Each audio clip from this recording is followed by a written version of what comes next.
ತನುವು ನಿನ್ನದು ಮನವು ನಿನ್ನದು, ತನುವು ನಿನ್ನದು ಮನವು ನಿನ್ನದು, ಎನ್ನ ಜೀವನ ಧನವು ನಿನ್ನದು. ನಾನು ನಿನ್ನವನೆಂಬ ಹೆಮ್ಮೆಯ ಋಣವು ಮಾತ್ರವೇ ನನ್ನದು. ತನು ನಿನ್ನದು ಮನವು ನಿನ್ನದು.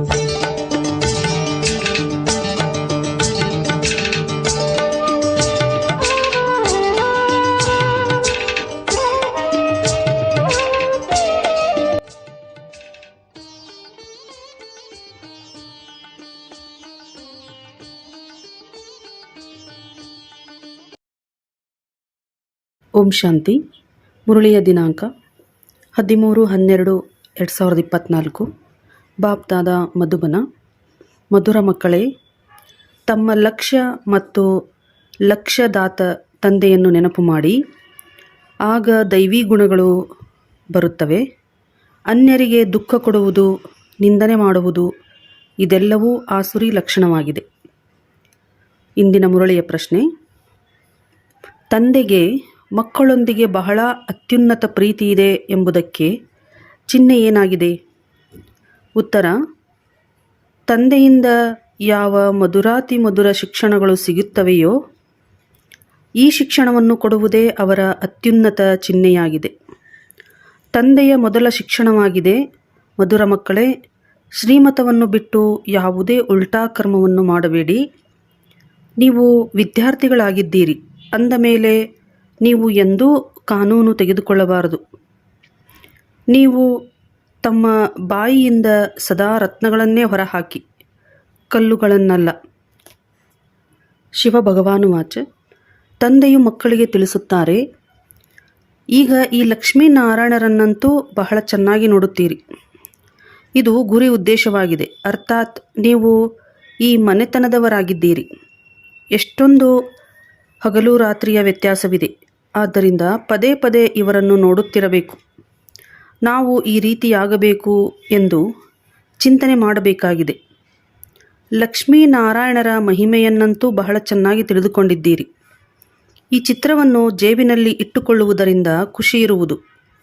ಒಳಗೆ ಯಾವ ಗೊಂದಲವಿರುತ್ತದೆಯೋ ಅದು ಇರಬಾರದು. ಇದಕ್ಕೆ ದೇಹಾಭಿಮಾನ ಎಂದು ಹೇಳಲಾಗುತ್ತದೆ. ಆತ್ಮ ಅಭಿಮಾನಿಗಳಾಗಿ ಈ ಲಕ್ಷ್ಮೀನಾರಾಯಣರನ್ನು ನೋಡುತ್ತೀರೆಂದರೆ ನಾವು ಈ ರೀತಿಯಾಗುತ್ತಿದ್ದೇವೆ ಎಂದು ತಿಳಿಯುತ್ತೀರಿ. ಆದ್ದರಿಂದ ಅವಶ್ಯವಾಗಿ ಲಕ್ಷ್ಮೀನಾರಾಯಣರನ್ನು ನೋಡುತ್ತಿರಬೇಕಾಗಿದೆ. ತಂದೆಯು ತಿಳಿಸುತ್ತಾರೆ, ಮಕ್ಕಳೇ, ನೀವೇ ಈ ರೀತಿಯಾಗಬೇಕಾಗಿದೆ. ಮಧ್ಯಾಜೀಭವ ಇವರನ್ನು ನೋಡಿ ನೆನಪು ಮಾಡಿ. ನಿಮಗೆ ಗೊತ್ತಿದೆ, ಇದು ನಮ್ಮ ಗುರಿ ಉದ್ದೇಶವಾಗಿದೆ. ನಾವು ಈ ರೀತಿಯಾಗಬೇಕಾಗಿದೆ. ಆದರೆ ಹೇಗಾಗುತ್ತೀರಿ? ತಂದೆಯ ನೆನಪಿನಿಂದ. ಪ್ರತಿಯೊಬ್ಬರೂ ತಮ್ಮೊಂದಿಗೆ ಕೇಳಿಕೊಳ್ಳಿ, ಅವಶ್ಯವಾಗಿ ನಾವು ಇವರನ್ನು ನೋಡಿ, ಅಂದರೆ ಲಕ್ಷ್ಮೀನಾರಾಯಣರನ್ನು ನೋಡಿ ತಂದೆಯನ್ನು ನೆನಪು ಮಾಡುತ್ತಿದ್ದೇವೆಯೇ? ನೀವಂತೂ ತಿಳಿದುಕೊಂಡಿದ್ದೀರಿ, ತಂದೆಯು ನಮ್ಮನ್ನು ದೇವತೆಗಳನ್ನಾಗಿ ಮಾಡುತ್ತಾರೆ ಅಂದ ಮೇಲೆ ಎಷ್ಟು ಸಾಧ್ಯವೋ ಅಷ್ಟು ಶಿವತಂದೆಯನ್ನು ನೆನಪು ಮಾಡಬೇಕು. ಇದನ್ನಂತೂ ತಂದೆಯು ತಿಳಿಸುತ್ತಾರೆ. ಮಕ್ಕಳಿಗೆ ನಿರಂತರ ನೆನಪಿರಲು ಸಾಧ್ಯವಿಲ್ಲ, ಆದರೆ ಪುರುಷಾರ್ಥ ಮಾಡಬೇಕು. ಬಲೆ ಗೃಹಸ್ಥ ವ್ಯವಹಾರದ ಕಾರ್ಯಗಳನ್ನು ಮಾಡುತ್ತಾ ಲಕ್ಷ್ಮೀನಾರಾಯಣರನ್ನು ನೆನಪು ಮಾಡಿದರೆ ತಂದೆಯ ನೆನಪು ಅವಶ್ಯವಾಗಿ ಬರುವುದು.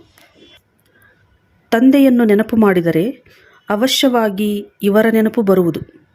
ನಾವು ಈ ರೀತಿಯಾಗಬೇಕಾಗಿದೆ ಎಂದು ಇಡೀ ದಿನ ಇದೇ ಗುಂಗಿರಲಿ.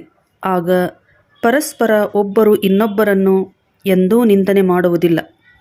ಇವರು ಹೀಗಿದ್ದಾರೆ, ಇವರು ಹಾಗಿದ್ದಾರೆ, ಇಂಥ ಈ ಮಾತುಗಳಲ್ಲಿ ಯಾರೂ ತೊಡಗುವರೋ ಅವರು ಶ್ರೇಷ್ಠ ಪದವಿಯನ್ನು ಪಡೆಯಲು ಸಾಧ್ಯವಿಲ್ಲ.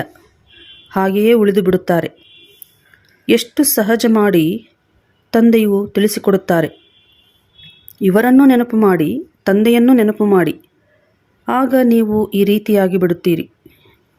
ಇಲ್ಲಂತೂ ನೀವು ಸಮ್ಮುಖದಲ್ಲಿ ಕುಳಿತಿದ್ದೀರಿ. ಎಲ್ಲರ ಮನೆಯಲ್ಲಿ ಈ ಲಕ್ಷ್ಮೀನಾರಾಯಣರ ಚಿತ್ರವು ಖಂಡಿತ ಇರಬೇಕು. ಎಷ್ಟು ಅಕ್ಯುರೇಟ್ ಚಿತ್ರವಾಗಿದೆ. ಇವರನ್ನು ನೆನಪು ಮಾಡಿದರೆ ತಂದೆಯ ನೆನಪು ಬರುವುದು. ಇಡೀ ದಿನ ಅನ್ಯ ಮಾತುಗಳ ಬದಲು ಇದನ್ನೇ ತಿಳಿಸುತ್ತಾರೆ. ಇವರು ಹೀಗಿದ್ದಾರೆ, ಅವರು ಹಾಗಿದ್ದಾರೆ ಎಂದು ಅನ್ಯರ ನಿಂದನೆ ಮಾಡುವುದಕ್ಕೆ ಗೊಂದಲ ಎಂದು ಹೇಳಲಾಗುತ್ತದೆ. ನೀವು ತಮ್ಮ ಬುದ್ಧಿಯನ್ನು ದೈವಿ ಬುದ್ಧಿಯನ್ನಾಗಿ ಮಾಡಿಕೊಳ್ಳಬೇಕಾಗಿದೆ. ಅನ್ಯರಿಗೆ ದುಃಖ ಕೊಡುವುದು, ನಿಂದನೆ ಮಾಡುವುದು, ಚಂಚಲತೆ ಮಾಡುವ ಸ್ವಭಾವವಿರಬಾರದು. ಇದರಲ್ಲಂತೂ ಅರ್ಧಕಲ್ಪ ಇದ್ರಿ. ಈಗ ನೀವು ಮಕ್ಕಳಿಗೆ ಎಷ್ಟು ಮಧುರ ಶಿಕ್ಷಣವೂ ಸಿಗುತ್ತಿದೆ. ಇದಕ್ಕಿಂತ ಶ್ರೇಷ್ಠ ಪ್ರೀತಿಯು ಬೇರೆ ಯಾರಿಂದಲೂ ಸಿಗುವುದಿಲ್ಲ. ಯಾವುದೇ ಶ್ರೀಮತಕ್ಕೆ ವಿರುದ್ಧವಾಗಿ ಉಲ್ಟಾಕರ್ಮವನ್ನು ಮಾಡಬಾರದು. ತಂದೆಯು ಧ್ಯಾನಕ್ಕಾಗಿಯೂ ಆದೇಶ ನೀಡುತ್ತಾರೆ. ಕೇವಲ ಭೋಗವನ್ನು ಸ್ವೀಕಾರ ಮಾಡಿಸಿ ಬಂದುಬಿಡಿ, ವೈಕುಂಠದಲ್ಲಿ ಹೋಗಿ ರಾಸವಿಲಾಸಗಳನ್ನು ಮಾಡಿ ಎಂದು ಹೇಳುವುದಿಲ್ಲ. ಈಗ ಧ್ಯಾನದಲ್ಲಿ ಹೋಗುತ್ತೀರೆಂದರೆ ಮಾಯೆಯ ಪ್ರವೇಶತೆಯಾಗಿದೆ ಎಂದರ್ಥ. ಪತಿತರನ್ನಾಗಿ ಮಾಡುವುದು ಮಾಯೆಯ ನಂಬರ್ 1 ಕರ್ತವ್ಯವಾಗಿದೆ. ನಿಯಮಕ್ಕೆ ವಿರುದ್ಧವಾದ ಚಲನೆಯಿಂದ ಬಹಳ ನಷ್ಟವಾಗುತ್ತದೆ ಮತ್ತು ಒಂದು ವೇಳೆ ತನ್ನನ್ನು ಸಂಭಾಲನೆ ಮಾಡಿಕೊಳ್ಳದಿದ್ದಾಗ ಕಠಿಣ ಶಿಕ್ಷೆಗಳನ್ನು ಅನುಭವಿಸುವ ಸಾಧ್ಯತೆಯೂ ಇದೆ. ಇಲ್ಲಿ ತಂದೆಯ ಜೊತೆ ಧರ್ಮರಾಜನು ಇದ್ದಾರೆ. ಅವರ ಬಳಿ ಎಲ್ಲ ಲೆಕ್ಕವೂ ಇರುತ್ತದೆ. ರಾವಣನ ಜೈಲಿನಲ್ಲಿ ಎಷ್ಟೊಂದು ವರ್ಷಗಳ ಕಾಲ ಶಿಕ್ಷೆಗಳನ್ನು ಅನುಭವಿಸಿದ್ದೀರಿ. ಹೊಸ ಪ್ರಪಂಚದಲ್ಲಿ ಎಷ್ಟು ಅಪಾರ ಸುಖವಿದೆ.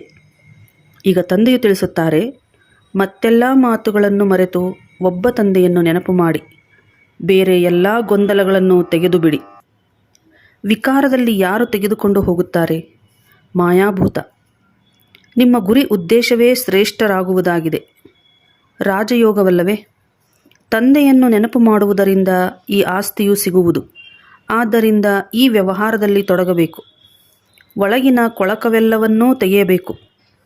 ಮಾಯೆಯ ಪರಾಕಾಷ್ಠತೆಯೂ ಬಹಳ ಕಠಿಣವಾಗಿದೆ, ಆದರೆ ಅದನ್ನು ದೂರ ಮಾಡುತ್ತಿರಬೇಕಾಗಿದೆ. ಎಷ್ಟು ಸಾಧ್ಯವೋ ಅಷ್ಟು ನೆನಪಿನ ಯಾತ್ರೆಯಲ್ಲಿರಬೇಕಾಗಿದೆ. ಈಗಂತೂ ನಿರಂತರ ನೆನಪಿರಲು ಸಾಧ್ಯವಿಲ್ಲ. ಕೊನೆಗೆ ನಿರಂತರತೆಯವರೆಗೆ ಬರುತ್ತೀರಿ. ಆಗಲೇ ಶ್ರೇಷ್ಠ ಪದವಿಯನ್ನು ಪಡೆಯುತ್ತೀರಿ. ಒಂದು ವೇಳೆ ಒಳಗಡೆ ಗೊಂದಲ ಅಥವಾ ಕೆಟ್ಟ ವಿಚಾರಗಳು ಇದ್ದರೆ ಶ್ರೇಷ್ಠ ಪದವಿಯೂ ಸಿಗಲು ಸಾಧ್ಯವಿಲ್ಲ. ಮಾಯೆಗೆ ವಶವಾಗಿಯೇ ಸೋಲನ್ನು ಅನುಭವಿಸುತ್ತಾರೆ. ತಂದೆಯು ತಿಳಿಸುತ್ತಾರೆ, ಮಕ್ಕಳೇ, ಕೆಟ್ಟ ಕೆಲಸದಿಂದ ಸೋಲನ್ನು ಅನುಭವಿಸಬೇಡಿ. ಅನ್ಯರ ನಿಂದನೆ ಮಾಡಿದರೆ ನಿಮ್ಮ ದುರ್ಗತಿಯೂ ಆಗುತ್ತದೆ. ಈಗ ಸದ್ಗತಿಯಾಗಬೇಕೆಂದರೆ ಕೆಟ್ಟ ಕರ್ಮವನ್ನು ಮಾಡಬೇಡಿ. ತಂದೆಯು ನೋಡುತ್ತಾರೆ. ಮಾಯೆಯು ಕುತ್ತಿಗೆಯವರೆಗೂ ನುಂಗಿ ಹಾಕುವುದು. ಇದು ತಿಳಿಯುವುದೇ ಇಲ್ಲ. ನಾವು ಬಹಳ ಚೆನ್ನಾಗಿ ನಡೆಯುತ್ತಿದ್ದೇವೆ ಎಂದು ತಮ್ಮನ್ನು ತಿಳಿದುಕೊಳ್ಳುತ್ತಾರೆ. ಆದರೆ ಹಾಗೆ ಇರುವುದಿಲ್ಲ. ತಂದೆಯು ತಿಳಿಸುತ್ತಾರೆ, ಮನಸ ವಾಚ ಕರ್ಮಣ, ಬಾಯಿಯಿಂದ ರತ್ನಗಳೇ ಬರಬೇಕು. ಕೆಟ್ಟ ಮಾತುಗಳನ್ನು ಆಡುವುದು ಕಲ್ಲುಗಳಾಗಿವೆ. ಈಗ ನೀವು ಕಲ್ಲು ಬುದ್ಧಿಯವರಿಂದ ಪಾರಸವರ ಬುದ್ಧಿಯವರಾಗುತ್ತೀರೆಂದರೆ ಎಂದೂ ಬಾಯಿಯಿಂದ ಕಲ್ಲುಗಳು ಬರಬಾರದು. ತಂದೆಯಂತೂ ತಿಳಿಸಬೇಕಾಗುತ್ತದೆ. ಎಲ್ಲ ಮಕ್ಕಳಿಗೆ ತಿಳಿಸುವುದು ತಂದೆಯ ಅಧಿಕಾರವಾಗಿದೆ. ಪರಸ್ಪರ ಸಹೋದರರು ಸಹೋದರರಿಗೆ ಎಚ್ಚರಿಕೆ ನೀಡುವುದಲ್ಲ, ಶಿಕ್ಷಕನ ಕೆಲಸವಾಗಿದೆ ಶಿಕ್ಷಣ ಕೊಡುವುದು. ಅವರು ಏನು ಬೇಕಾದರೂ ಹೇಳಬಹುದು. ಆದ್ದರಿಂದ ವಿದ್ಯಾರ್ಥಿಗಳು ಎಂದೂ ತಮ್ಮ ಕೈಯಲ್ಲಿ ಕಾನೂನು ತೆಗೆದುಕೊಳ್ಳಬಾರದು. ನೀವು ವಿದ್ಯಾರ್ಥಿಗಳಾಗಿದ್ದೀರಲ್ಲವೇ? ತಂದೆಯೂ ತಿಳಿಸಬಹುದಾಗಿದೆ. ಮಕ್ಕಳಿಗೆ ತಂದೆಯ ಆದೇಶವು ಸಿಗುತ್ತದೆ. ಒಬ್ಬ ತಂದೆಯನ್ನು ನೆನಪು ಮಾಡಿ. ಈಗ ನಿಮ್ಮ ಅದೃಷ್ಟವು ತೆರೆದಿದೆ. ಶ್ರೀಮತದಂತೆ ನಡೆಯದೇ ಇರುವುದರಿಂದ ನಿಮ್ಮ ಅದೃಷ್ಟವು ಕೆಡುವುದು ಮತ್ತು ಬಹಳ ಪಶ್ಚಾತ್ತಾಪ ಪಡಬೇಕಾಗುವುದು. ತಂದೆಯ ಶ್ರೀಮತದ ಅನುಸಾರ ನಡೆಯದೇ ಇರುವುದರಿಂದ ಒಂದನೆಯದಾಗಿ ಶಿಕ್ಷೆಗಳನ್ನು ಅನುಭವಿಸಬೇಕಾಗುತ್ತದೆ. ಎರಡನೆಯದಾಗಿ ಪದವಿಯೂ ಭ್ರಷ್ಟವಾಗುತ್ತದೆ. ಇದು ಜನ್ಮ ಜನ್ಮಾಂತರ ಕಲ್ಪಕಲ್ಪಾಂತರದ ಆಟವಾಗಿದೆ. ತಂದೆಯೇ ಬಂದು ಓದಿಸುತ್ತಾರೆ. ಆದ್ದರಿಂದ ಬುದ್ಧಿಯಲ್ಲಿರಬೇಕು. ತಂದೆಯು ನಮ್ಮ ಶಿಕ್ಷಕನಾಗಿದ್ದಾರೆ. ಇವರಿಂದ ಈ ಹೊಸ ಜ್ಞಾನವು ಸಿಗುತ್ತದೆ. ತಮ್ಮನ್ನು ಆತ್ಮ ಎಂದು ತಿಳಿಯಿರಿ. ಆತ್ಮಗಳು ಮತ್ತು ಪರಮಾತ್ಮನ ಮೇಳ ಎಂದು ಹೇಳಲಾಗುತ್ತದೆಯಲ್ಲವೇ?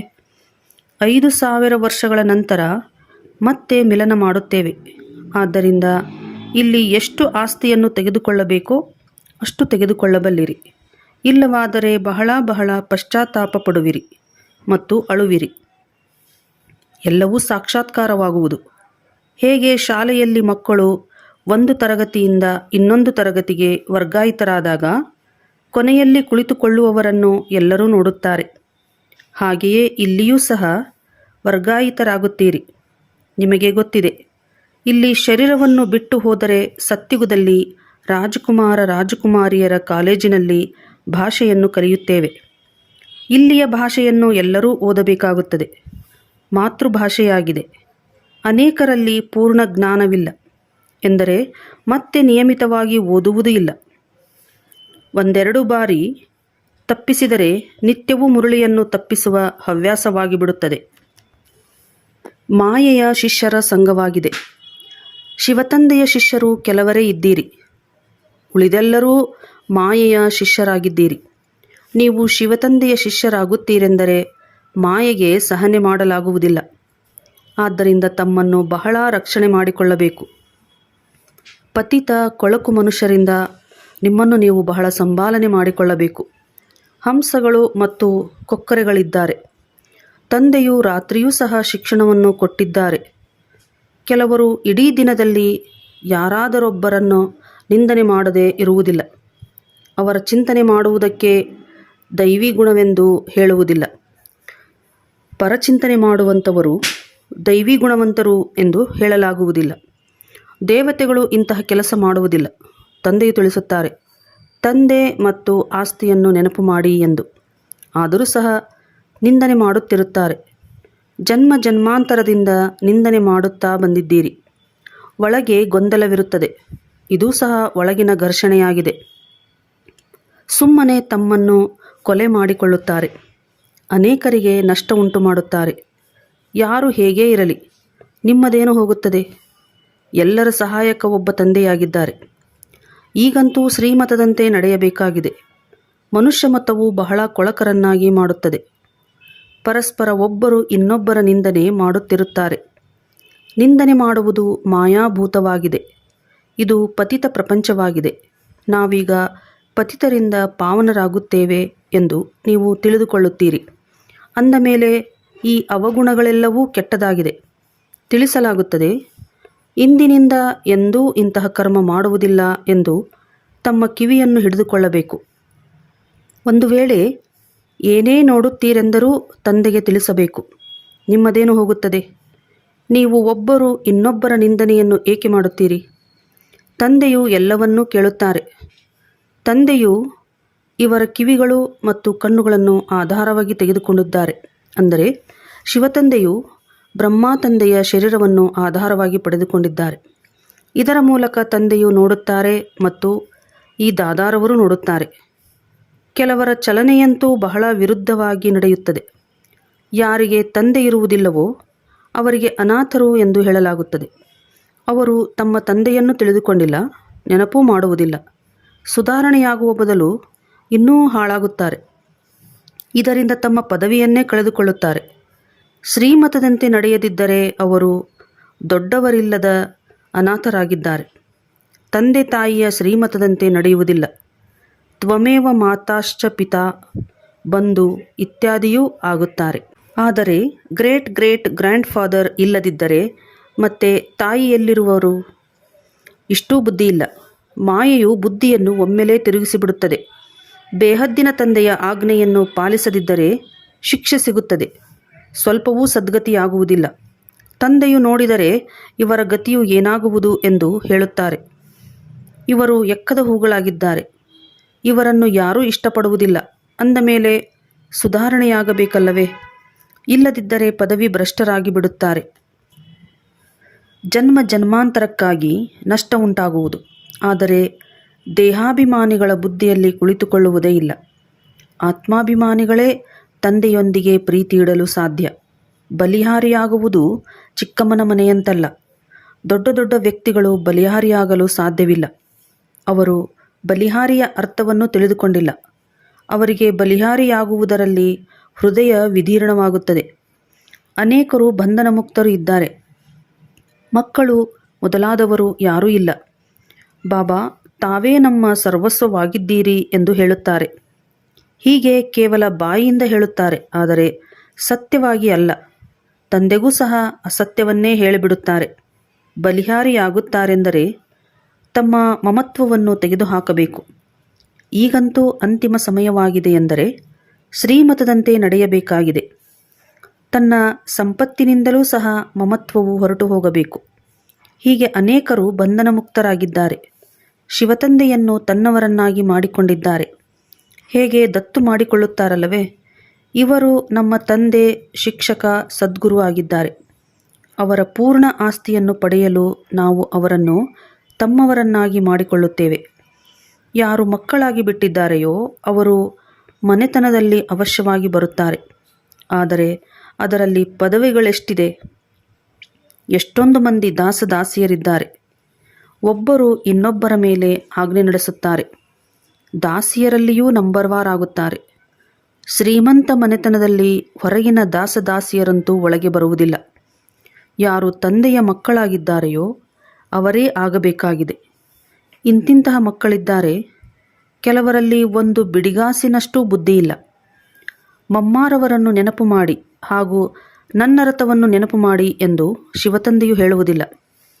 ತಂದೆಯು ತಿಳಿಸುವುದೇನೆಂದರೆ, ನನ್ನೊಬ್ಬನನ್ನೇ ನೆನಪು ಮಾಡಿ ದೇಹದ ಎಲ್ಲ ಬಂಧನಗಳನ್ನು ಬಿಟ್ಟು ತಮ್ಮನ್ನು ಆತ್ಮ ಎಂದು ತಿಳಿಯಿರಿ. ತಂದೆಯು ತಿಳಿಸುತ್ತಾರೆ, ಪ್ರೀತಿ ಇಟ್ಟುಕೊಳ್ಳಬೇಕೆಂದರೆ ಒಬ್ಬರೊಂದಿಗೇ ಇಡಿ, ಆಗ ದೋಣಿಯು ಪಾರಾಗುವುದು. ತಂದೆಯ ಆದೇಶದಂತೆ ನಡೆಯಿರಿ. ಮೋಹಜೀತರಾಜನ ಕಥೆಯೂ ಇದೆ. ಮೊದಲ ನಂಬರಿನಲ್ಲಿ ಮಕ್ಕಳಿರುತ್ತಾರೆ. ಮಕ್ಕಳಂತೂ ಆಸ್ತಿಗೆ ಮಾಲೀಕರಾಗುತ್ತಾರೆ. ಸ್ತ್ರೀಯಂತೂ ಅರ್ಧಾಂಗಿಯಾಗಿದ್ದಾಳೆ. ಮಕ್ಕಳು ಪೂರ್ಣ ಮಾಲೀಕರಾಗಿ ಬಿಡುತ್ತಾರೆ. ಆದ್ದರಿಂದ ಬುದ್ಧಿಯು ಆ ಕಡೆ ಹೊರಟು ಹೋಗುತ್ತದೆ. ತಂದೆಯನ್ನು ಈಗ ಪೂರ್ಣ ಮಾಲೀಕನನ್ನಾಗಿ ಮಾಡಿಕೊಳ್ಳುತ್ತೀರೆಂದರೆ ಇದೆಲ್ಲವನ್ನೂ ನಿಮಗೆ ಕೊಟ್ಟು ಬಿಡುತ್ತಾರೆ. ಲೇವಾದೇವಿಯ ಮಾತೇ ಇಲ್ಲ.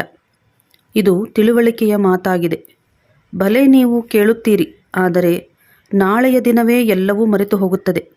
ಬುದ್ಧಿಯಲ್ಲಿದ್ದರೆ ಅನ್ಯರಿಗೂ ತಿಳಿಸಿಕೊಡುತ್ತೀರಿ. ತಂದೆಯನ್ನು ನೆನಪು ಮಾಡುವುದರಿಂದ ನೀವು ಸ್ವರ್ಗದ ಮಾಲೀಕರಾಗುವಿರಿ. ಇದು ಬಹಳ ಸಹಜವಾಗಿದೆ. ಕೇವಲ ನೀವು ಬಾಯಿಯಿಂದ ಹೇಳುತ್ತಾ ಇರಿ. ಗುರಿ ಉದ್ದೇಶವನ್ನು ತಿಳಿಸುತ್ತಾ ಇರಿ.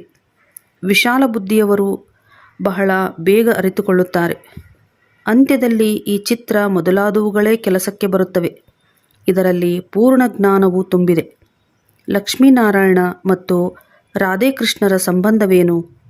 ಇದನ್ನು ಯಾರೂ ತಿಳಿದುಕೊಂಡಿಲ್ಲ. ಲಕ್ಷ್ಮೀನಾರಾಯಣರು ಅವಶ್ಯವಾಗಿ ಸತ್ಯುಗದಲ್ಲಿ ರಾಜಕುಮಾರ ರಾಜಕುಮಾರಿಯರಾಗಿರುತ್ತಾರೆ. ಬಿಕಾರಿಗಳಿಂದ ರಾಜಕುಮಾರರಾಗುತ್ತಾರಲ್ಲವೇ? ಬಿಕಾರಿಯಿಂದ ರಾಜನಾಗುತ್ತಾರೆಂದು ಹೇಳುವುದಿಲ್ಲ. ರಾಜಕುಮಾರರಾದ ನಂತರವೇ ರಾಜರಾಗುತ್ತಾರೆ. ಈಗಂತೂ ಬಹಳ ಸಹಜವಾಗಿದೆ. ಆದ್ದರಿಂದ ಮಾಯೆಯು ಯಾರನ್ನಾದರೂ ಹಿಡಿದುಕೊಳ್ಳುತ್ತದೆ. ಅನ್ಯರ ನಿಂದನೆ ಮಾಡುವುದು, ಗೇಲಿ ಮಾಡುವುದು ಇದು ಅನೇಕರಿಗೆ ಅಭ್ಯಾಸವಾಗಿ ಬಿಟ್ಟಿದೆ. ಇವರಿಗೆ ಬೇರೆ ಯಾವ ಕೆಲಸವೇ ಇಲ್ಲ. ತಂದೆಯನ್ನು ನೆನಪೇ ಮಾಡುವುದಿಲ್ಲ. ಒಬ್ಬರು ಇನ್ನೊಬ್ಬರನ್ನು ನಿಂದನೆ ಮಾಡುವ ಅಭ್ಯಾಸವನ್ನೇ ಮಾಡುತ್ತಾರೆ. ಇದು ಮಾಯೆಯ ಪಾಠವಾಗಿದೆ. ತಂದೆಯ ಪಾಠವಂತೂ ಸಂಪೂರ್ಣ ನೇರವಾಗಿದೆ. ಅಂತಿಮದಲ್ಲಿ ಈ ಸನ್ಯಾಸಿ ಮೊದಲಾದವರು ಜಾಗೃತರಾಗುತ್ತಾರೆ. ಜ್ಞಾನವು ಈ ಬ್ರಹ್ಮಕುಮಾರ ಕುಮಾರಿಯರಲ್ಲಿದೆ ಎಂದು ಹೇಳುತ್ತಾರೆ. ಕುಮಾರ ಕುಮಾರಿಯರಂತೂ ಪವಿತ್ರರಾಗಿರುತ್ತಾರೆ. ಪ್ರಜಾಪಿತ ಬ್ರಹ್ಮನ ಮಕ್ಕಳಾಗಿದ್ದಾರೆ. ನಮ್ಮಲ್ಲಿ ಯಾವುದೇ ಕೆಟ್ಟ ವಿಚಾರವೂ ಸಹ ಬರಬಾರದು. ಕೆಲವರಿಗೆ ಈಗಲೂ ಸಹ ಕೆಟ್ಟ ವಿಚಾರಗಳು ಬರುತ್ತವೆ. ನಂತರ ಇದಕ್ಕೆ ಪ್ರತಿಯಾಗಿ ಶಿಕ್ಷೆಯೂ ಬಹಳ ಕಠಿಣವಾಗಿದೆ. ತಂದೆಯಂತೂ ಬಹಳಷ್ಟು ತಿಳಿಸುತ್ತಾರೆ. ಆದರೂ ಸಹ ನಿಮ್ಮ ಚಲನೆಯು ಸರಿಯಿಲ್ಲದಿದ್ದರೆ ಇಲ್ಲಿ ಇರಲು ಸಾಧ್ಯವಾಗುವುದಿಲ್ಲ. ಸ್ವಲ್ಪ ಶಿಕ್ಷೆಯನ್ನೂ ಕೊಡಬೇಕಾಗುತ್ತದೆ. ನೀವು ಯೋಗ್ಯರಲ್ಲ. ತಂದೆಗೆ ಮೋಸ ಮಾಡುತ್ತೀರಿ. ನೀವು ತಂದೆಯನ್ನು ನೆನಪು ಮಾಡುವುದಿಲ್ಲ. ಸ್ಥಿತಿಯು ಕೆಳಗೆ ಬಂದುಬಿಡುತ್ತದೆ. ಸ್ಥಿತಿಯು ಕೆಳಗೆ ಬರುವುದೇ ಶಿಕ್ಷೆಯಾಗಿದೆ.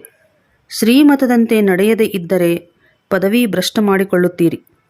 ತಂದೆಯ ಆದೇಶದಂತೆ ನಡೆಯದೇ ಇದ್ದರೆ ಇನ್ನೂ ಭೂತ ಪ್ರವೇಶತೆಯಾಗುತ್ತದೆ. ಬಹಳ ದೊಡ್ಡ ಕಠಿಣ ಶಿಕ್ಷೆಗಳು ಈಗಲೇ ಸಿಗದಿರಲಿ ಎಂದು ತಂದೆಗೆ ಕೆಲವೊಮ್ಮೆ ವಿಚಾರ ಬರುತ್ತದೆ. ಶಿಕ್ಷೆಗಳು ಬಹಳ ಗುಪ್ತವಾಗಿರುತ್ತದೆಯಲ್ಲವೇ? ಎಲ್ಲಿಯೂ ಕಠಿಣ ಶಿಕ್ಷೆಯು ಬಾರದಿರಲಿ. ಕೆಲವರು ಕೆಳಗೆ ಬೀಳುತ್ತಾರೆ, ಶಿಕ್ಷೆಯನ್ನು ಅನುಭವಿಸುತ್ತಾರೆ. ತಂದೆಯಂತೂ ಮಕ್ಕಳಿಗೆ ಸನ್ನೆಯಿಂದಲೇ ತಿಳಿಸುತ್ತಿರುತ್ತಾರೆ. ಅನೇಕರು ತಮ್ಮ ಅದೃಷ್ಟಕ್ಕೆ ಗೆರೆ ಎಳೆದುಕೊಳ್ಳುತ್ತಾರೆ. ತಂದೆಯು ಬಹಳ ಎಚ್ಚರಿಕೆ ನೀಡುತ್ತಾರೆ.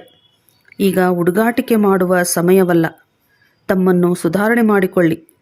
ಅಂತಿಮ ಗಳಿಗೆಯು ಬರುವುದರಲ್ಲಿ ಇನ್ನೇನೂ ತಡವಿಲ್ಲ. ಒಳ್ಳೆಯದು.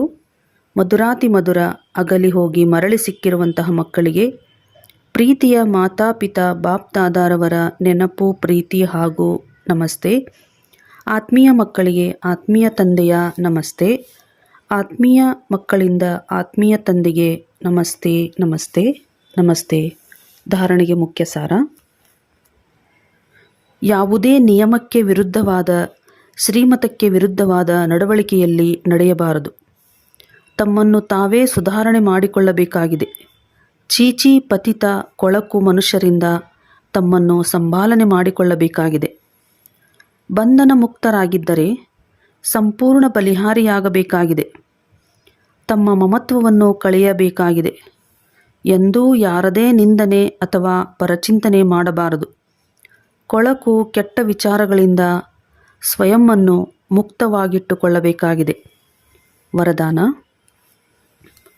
ಸಮರ್ಥ ಸ್ಥಿತಿಯ ಸ್ವಿಚ್ ಆನ್ ಮಾಡಿಕೊಂಡು ವ್ಯರ್ಥದ ಅಂಧಕಾರವನ್ನು ಸಮಾಪ್ತಿಗೊಳಿಸುವಂತಹ ಅವ್ಯಕ್ತ ಫರಿಷ್ಠ ಆಗಿರಿ.